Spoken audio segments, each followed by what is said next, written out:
नमस्कार साथियों। आज की यह भौतिक भूगोल की कक्षा में हम जो एटमॉस्फेयर है उसके स्ट्रक्चर को समझने की कोशिश करेंगे।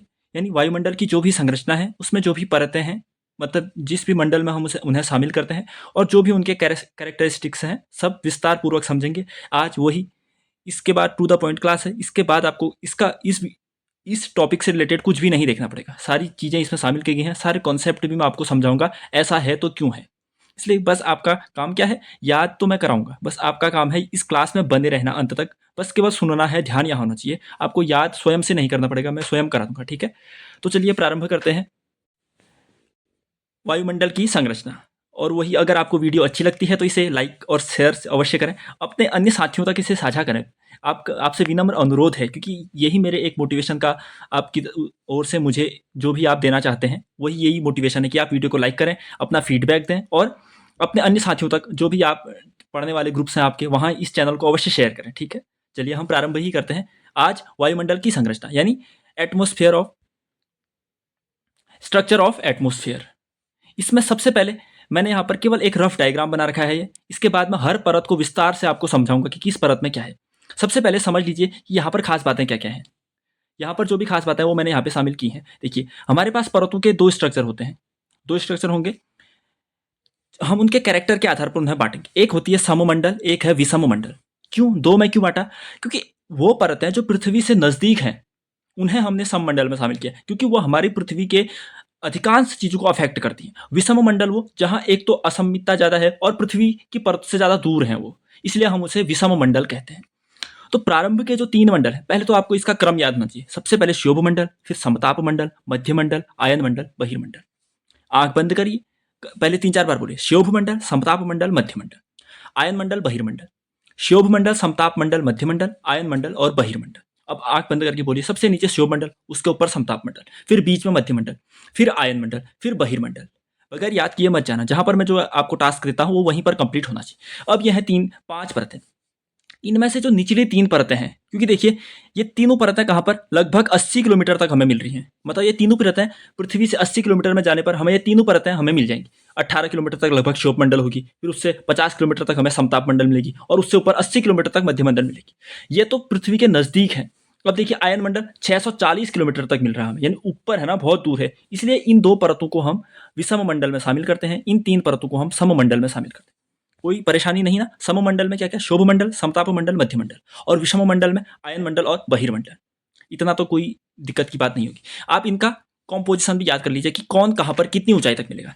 वो हम नीचे करेंगे, एक बार यहाँ पर भी याद करेंगे तो नीचे दोबारा मिलेगा, तो आसानी से याद कर पाएंगे। शोभ मंडल मिलता है 10 से 18 किलोमीटर के बीच में, पृथ्वी से 10 से 18 किलोमीटर की ऊंचाई तक, हाँ, मतलब 0 से लेकर 10 से 18 किलोमीटर तक मिलेगा। फिर समताप मंडल 18 से 50 किलोमीटर के बीच में मिलेगा, लगभग लगभग है, ठीक है, थोड़ा ऊपर नीचे हो सकता है। मध्य मंडल 50 से 80 किलोमीटर के ऊपर मिलेगा, लगभग के आसपास मिलेगा। और 80 से 640 किलोमीटर के आसपास लगभग आयन मंडल होगा।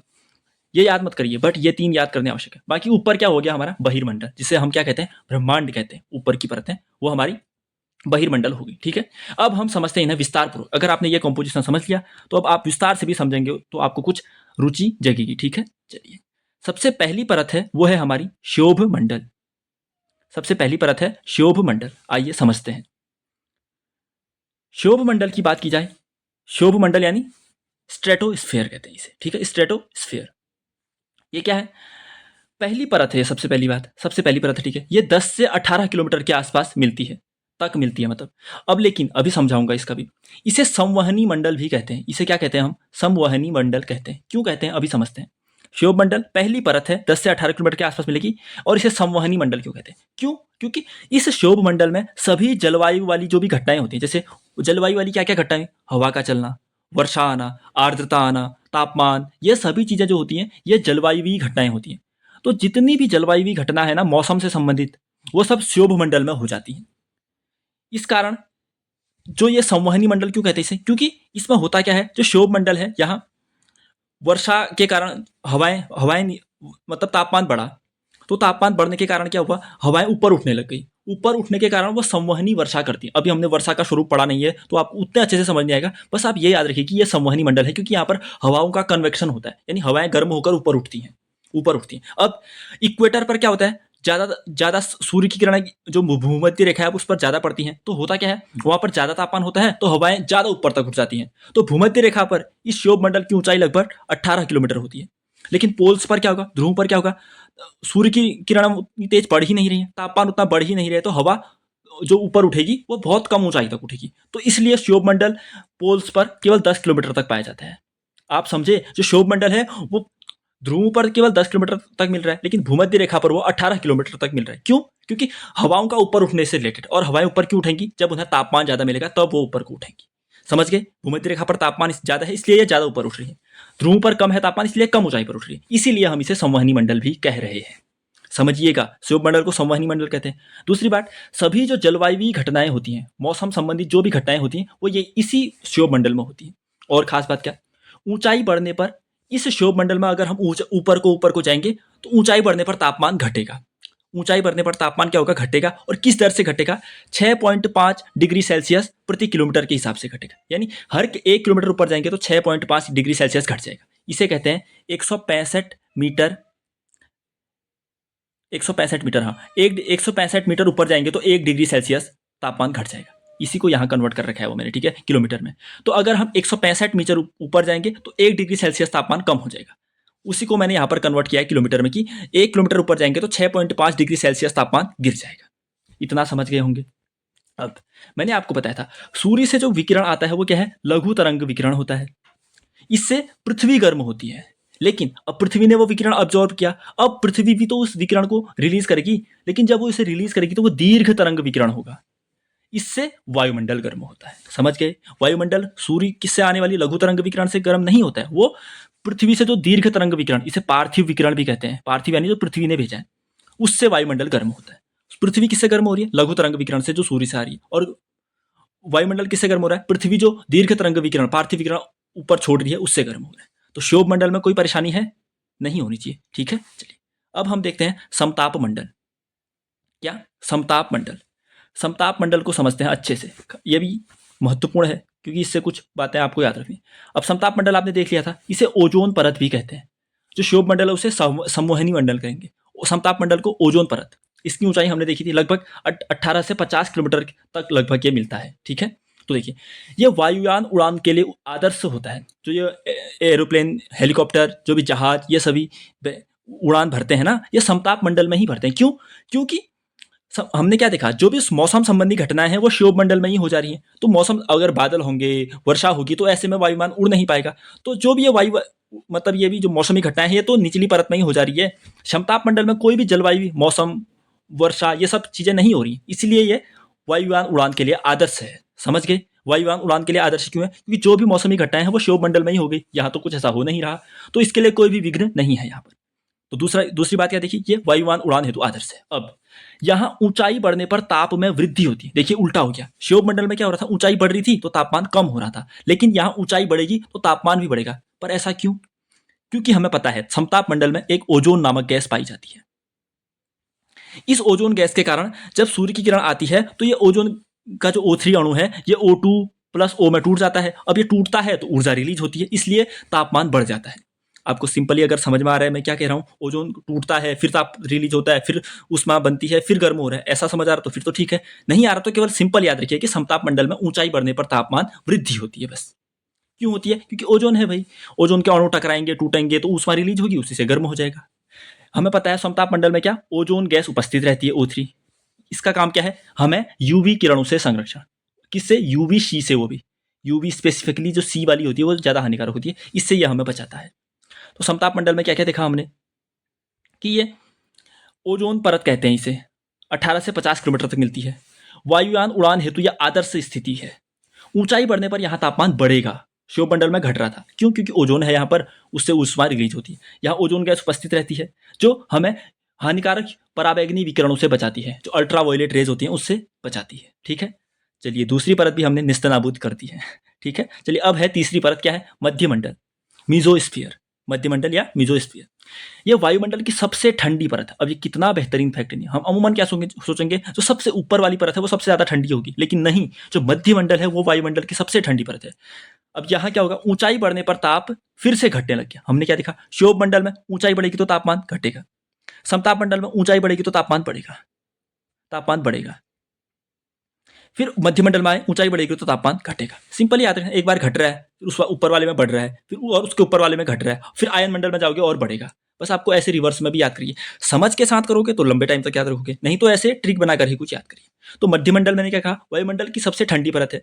ऊंचाई बढ़ने पर ताप क्या होगा, कम होगा। यहाँ पर जो हम देखते हैं कि जो सौर मंडल है वहां से कुछ जो उल्का पिंड होते हैं वो पृथ्वी की ओर आते हैं, लेकिन वो पृथ्वी के वायुमंडल से घर्षण के कारण जल जाते हैं। तो वो कौन से मंडल में होता है ये घर्षण, कौन से मंडल में वो जल जाते हैं, तो वो है मध्य मंडल। बहुत ही अच्छा क्वेश्चन बनेगा कि जो उल्का पिंड पृथ्वी की ओर आते हैं वो मध्य मंडल में पृथ्वी की वायुमंडल से घर्षण के कारण टकराकर जल जाते हैं। समझ गए, उल्का पिंडों का जलना मध्य मंडल में है ये सब।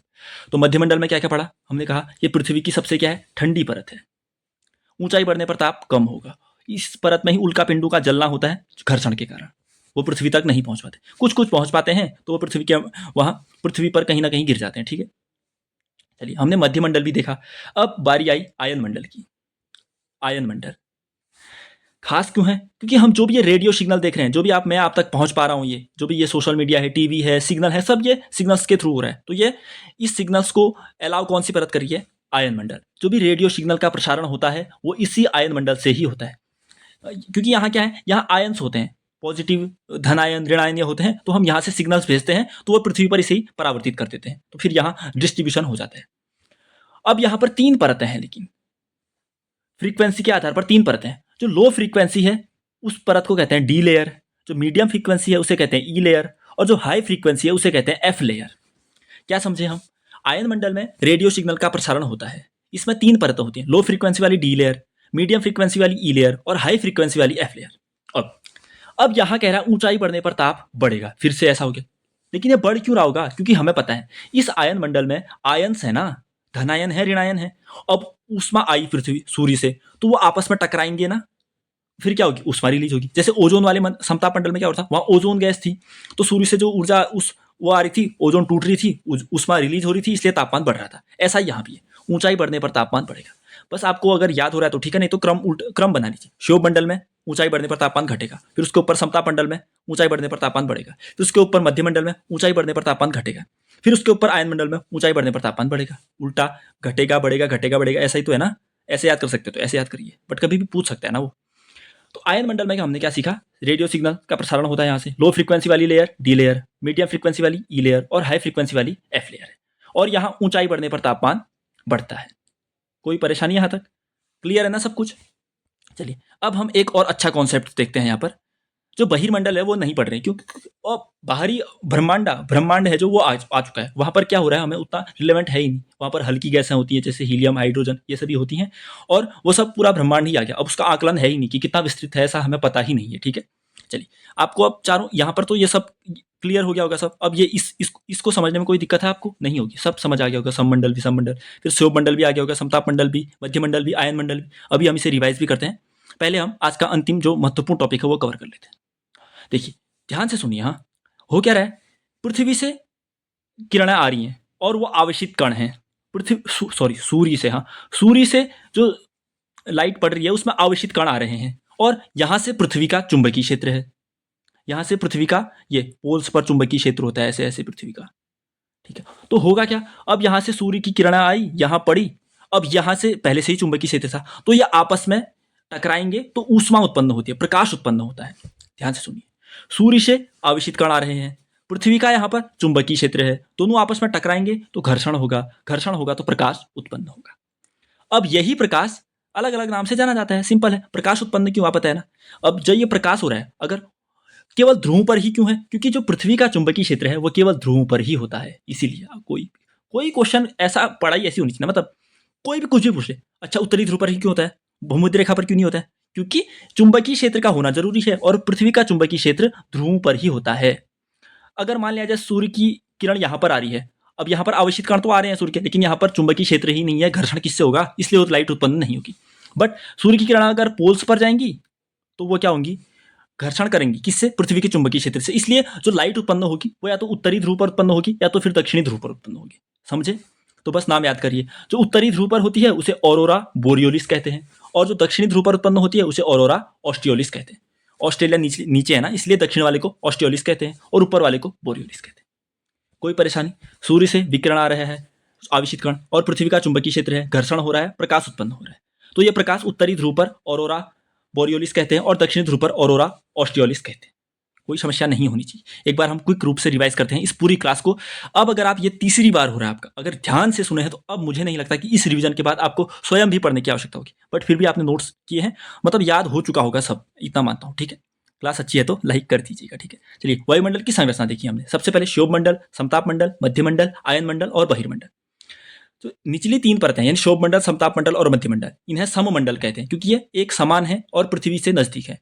फिर जो आयन मंडल और बहिर्मंडल है इसे विषम मंडल कहते हैं क्योंकि ये पृथ्वी से दूर है। क्षोभ मंडल 10 से 18 किलोमीटर के आसपास, समताप मंडल 18 से 50 किलोमीटर के आसपास, मध्य मंडल 50 से 80 किलोमीटर के आसपास और आयन मंडल 80 से 640 किलोमीटर के आसपास। फिर क्षोभ मंडल में इसे पहली परत कहते हैं 10 से 18 किलोमीटर के आसपास। इसे संवहनी मंडल भी कहते हैं क्योंकि यहाँ पर हवा गर्म होकर ऊपर उठती है, इसीलिए ध्रुव पर कम ऊपर उठती है तो क्षोभ मंडल ध्रुव पर कम है। भूमध्य रेखा पर ज्यादा ऊपर उठती है हवाएं तो भूमध्य रेखा पर क्षोभ मंडल ज्यादा ऊंचाई तक मिलता है। यहीं पर सभी जलवायु की घटनाएं होती हैं यानी मौसम, वर्षा, आर्द्रता, ये सभी चीजें। ऊंचाई बढ़ने पर तापमान घटेगा। किस दर से? 165 मीटर ऊपर जाने पर 1 डिग्री सेल्सियस घटेगा। इसे क्या कहते हैं? सामान्य ताप पतन दर। लिख लीजिए, नॉर्मल टेम्परेचर लैप्स रेट, सामान्य ताप पतन दर। अगर कभी पूछ लिया सामान्य ताप पतन दर क्या है, तो वो या तो 165 मीटर ऊपर जाएंगे तो 1 डिग्री सेल्सियस तापमान घटेगा। 1 डिग्री सेल्सियस, हाँ, इसी को मैंने किलोमीटर में लिख रखा है, यानी 1 किलोमीटर ऊपर जाएंगे तो 6.5 डिग्री सेल्सियस तापमान घटेगा। समझ आ गया? नॉन लैप्स रेट समझ आ गया होगा। चलिए, फिर हमने देखा सूर्य से लघु तरंग विकिरण आएगी तो पृथ्वी गर्म होगी। अब पृथ्वी से दीर्घ तरंग विकिरण निर्मुक्त होगी तो वायुमंडल गर्म होगा। फिर हमने समताप मंडल देखी, यहाँ ओजोन परत कहते हैं इसे, 18 से 50 किलोमीटर तक मिलती है। यह वायुयान उड़ान हेतु आदर्श होती है। क्यों? क्योंकि यहाँ कोई भी मौसमी घटनाएं नहीं है। ऊंचाई बढ़ने पर तापमान बढ़ेगा। क्यों? क्योंकि ओजोन के कारण, सूर्य से आया, ओजोन पे टकराया, ओजोन टूटा जुड़ा तो ऊष्मा रिलीज हो रही है, इसलिए ऊंचाई बढ़ने पर तापमान वृद्धि। यहाँ ओजोन गैस उपस्थित रहती है जो हमें यूवी, जो अल्ट्रावायलेट रेज है, उससे संरक्षण प्रदान करती है। यूवी वो भी स्पेसिफिकली सी वाली से। ठीक है, फिर हमने मध्यमंडल पढ़ा। इसे कहा कि यह वायुमंडल की सबसे ठंडी परत है। ऊंचाई बढ़ने पर तापमान फिर से कम होगा। जो उल्कापिंड पृथ्वी की ओर आते हैं इसी मध्यमंडल में पृथ्वी के वायुमंडल से टकराकर घर्षण के कारण जलकर गिर जाते हैं। ठीक है, चलिए, फिर हमने आयन मंडल देखा। हमने कहा जो भी रेडियो सिग्नल प्रसारित होते हैं पृथ्वी पर वो इसी आयन मंडल से प्रसारित किए जाते हैं। जो लो फ्रीक्वेंसी वाली सिग्नल्स होते हैं वो डी लेयर से, मीडियम फ्रीक्वेंसी वाली सिग्नल्स ई लेयर से और हाई फ्रीक्वेंसी वाले सिग्नल्स एफ लेयर से ट्रांसफर किए जाते हैं। इस आयन मंडल में ऊंचाई बढ़ने पर तापमान बढ़ रहा है। क्यों? क्योंकि यहाँ पर भी आयंस हैं, आई ऊष्मा टकराई ऊष्मा रिलीज होते हैं आयंस से। ठीक है, चलिए, तो 2 परतें हैं जिसमें ऊंचाई बढ़ने पर तापमान बढ़ेगा। कौन कौन सी? समताप मंडल और आयन मंडल। और 2 परतें हैं जिस पर ऊंचाई बढ़ने पर तापमान घटेगा। कौन कौन सी? क्षोभ मंडल और मध्य मंडल। ठीक है, चलिए, फिर हमने ऑरोरा का कॉन्सेप्ट देखा। ऑरोरा क्या है? बेसिकली एक प्रकाश उत्पन्न होना है। ठीक है, उत्तरी ध्रुव पर इसे ऑरोरा बोरियोलिस कहेंगे, दक्षिण ध्रुव पर इसे ऑरोरा ऑस्टियोलिस कहेंगे। क्यों? सूर्य से आने वाली जो उस किरणें हैं वो आवेशित कण हैं। पृथ्वी का चुंबकीय क्षेत्र पोल्स पर है तो वो टकराई तो ऊष्मा उत्पन्न हुई। पोल्स पर ही क्यों हुई? क्योंकि पृथ्वी का जो चुंबकीय क्षेत्र था वो पोल्स पर ही था, इसलिए पोल्स पर हमें ऊष्मा रिलीज होती दिखती है। इसी ऊष्मा को हम प्रकाश के रूप में देखते हैं। उत्तरी ध्रुव पर इसे ऑरोरा बोरियोलिस कहते हैं और दक्षिणी ध्रुव पर इसे ऑरोरा ऑस्टियोलिस कहते हैं। क्षोभ मंडल, समताप मंडल, मध्य मंडल, आयन मंडल, बहिर्मंडल। अब इन सब में आपको कोई भी परेशानी नहीं होनी चाहिए। अब आप लगाइए किसी भी सेट, कोई भी पीसीएस तक के क्वेश्चन लगाइए, आपके गलत होंगे ही नहीं। अगर आप ये 2 पन्ने, बस मात्र 2 ही पन्ने हैं यार, इतना बेहतर कंटेंट, मतलब मैं जितना अपना आपको जितनी बेहतर ढंग से समझाने की कोशिश कर रहा हूँ ना, मतलब बहुत अच्छा है वो। आप इसे कंटिन्यूअसली बनाए रखेंगे, आपकी जीएस एक दिन बहुत मजबूत बनेगी, बट धीरे धीरे, एक साथ नहीं हो पाएगी, क्योंकि अगर मैं एक साथ सब प्रवाहित करूंगा तो मैं उतने अच्छे से समझा भी नहीं पाऊंगा। आप समझ सकते हैं।